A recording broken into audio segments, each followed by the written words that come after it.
Salut, salut! La clé de connexion pour la dématérialisation à l'OFPRA ne concerne que les personnes en procédure normale et les personnes en procédure accélérée. Les personnes placées sous la procédure Dublin ne sont pas concernées par cette mesure.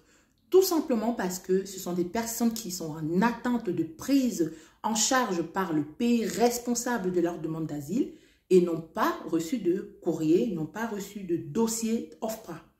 Dans cette vidéo, je vous apporte des précisions sur la clé de connexion, qui sont les personnes concernées et quels sont les éléments de la loi qui permettent du coup aux personnes passées au guichet unique pour demandeurs d'asile de recevoir une clé de connexion.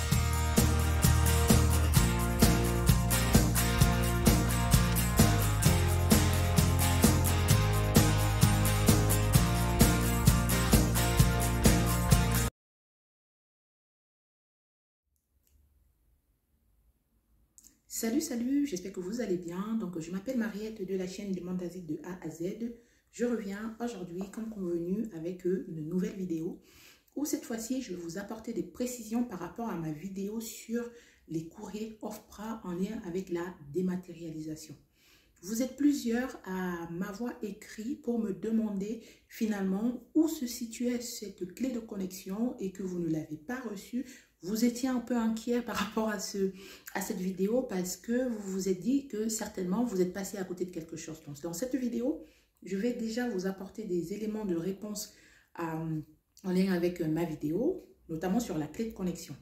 Donc, la clé de connexion est remise aux personnes qui ont été enregistrées au GUDA après le 22 avril 2022. Je vous explique. On a eu la loi du 10 septembre 2018 avec, donc c'était cette loi-là qui demandait à ce que la préfecture mette en place un service dématérialisé pour les dossiers OFPRA, c'est-à-dire que l'OFPRA proposait du coup que les dossiers OFPRA, que les dossiers soient rangés dans un coffre-fort. On est en 2018, c'est-à-dire que la loi le propose en 2018. En 2020, tout juste après le confinement, je me rappelle, j'avais été à la réunion de mise en œuvre du coffre-fort en visio avec l'OFPRA. Donc, la mesure est rentrée en application, c'est-à-dire qu'on a commencé à appliquer cette mesure en 2020 dans 2 régions. En fait, la dématérialisation à l'OFPRA était une mesure en action expérimentale dans 2 régions, en Nouvelle-Aquitaine et en Bretagne. Donc, ces régions ont expérimenté la dématérialisation jusqu'en avril de cette année de 2022. Et c'est à partir de avril 2022 que la mesure a été généralisée. C'est-à-dire que maintenant, à partir de avril, disons que depuis avril 2022, si vous passez au guichet unique pour demandeurs d'asile, vous devriez recevoir une clé de connexion.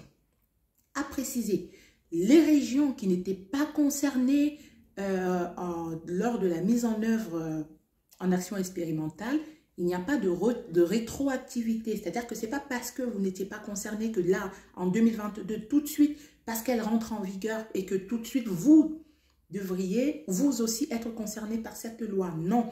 Donc, si vous aviez effectué ceci, vous avez été enregistré au guichet unique pour demandeurs d'asile avant avril 2022, vous n'êtes pas concerné. Donc, pas de panique si vous n'avez pas reçu de clé de connexion. C'est normal parce que vous n'êtes pas concerné. Vous, par contre, vous continuerez à recevoir des courriers OFPRA, notamment pour votre lettre d'introduction.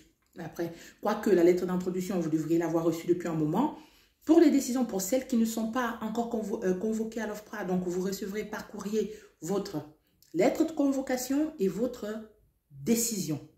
Donc ça ne concerne que les personnes qui sont passées au guichet unique pour demandeurs d'asile avant la généralisation de la mesure en avril 2022. Donc pas de panique. Si vous n'avez pas de clé de connexion, c'est normal parce que vous avez été enregistré avant la mise en œuvre de la mesure. Pour les personnes qui m'ont demandé finalement si elles recevaient, quand elles recevaient la clé de connexion, comment il fallait s'y prendre pour pouvoir activer son espace. Pas de panique aussi. généralement, dans chaque département, il y a des points d'accès, mais il y a également des services de premier accueil. Les services de premier accueil sont habilités, sont appelés à vous accompagner quand vous n'avez pas d'hébergement. Si vous n'avez pas d'hébergement et que vous êtes enregistré au GUDA après, là, actuellement, vous êtes demandeur d'asile et vous venez de passer en guichet unique pour demandeur d'asile, vous avez certainement dû recevoir la clé de connexion. Cette clé de connexion, si vous n'avez pas l'habitude voilà, d'utiliser les outils numériques, vous pourriez vous retrouver en difficulté. C'est pourquoi je demande généralement aux personnes de se rapprocher des services de premier accueil qui se situent du coup dans chaque département pour se faire aider. Une autre chose, toujours en lien avec la clé de connexion. Donc, la clé de connexion va, donc une fois que vous activez cette clé, c'est-à-dire qu'une fois que vous activez votre espace, vous devriez normalement recevoir dans cet espace-là tous les courriers. Lettre d'introduction pour demandeur d'asile, convocation à votre entretien et décision. À savoir, les personnes en procédure Dublin ne sont pas concernées par la mesure. Parce que si vous voulez, une personne en procédure Dublin n'a pas habilité à déposer sa demande en France.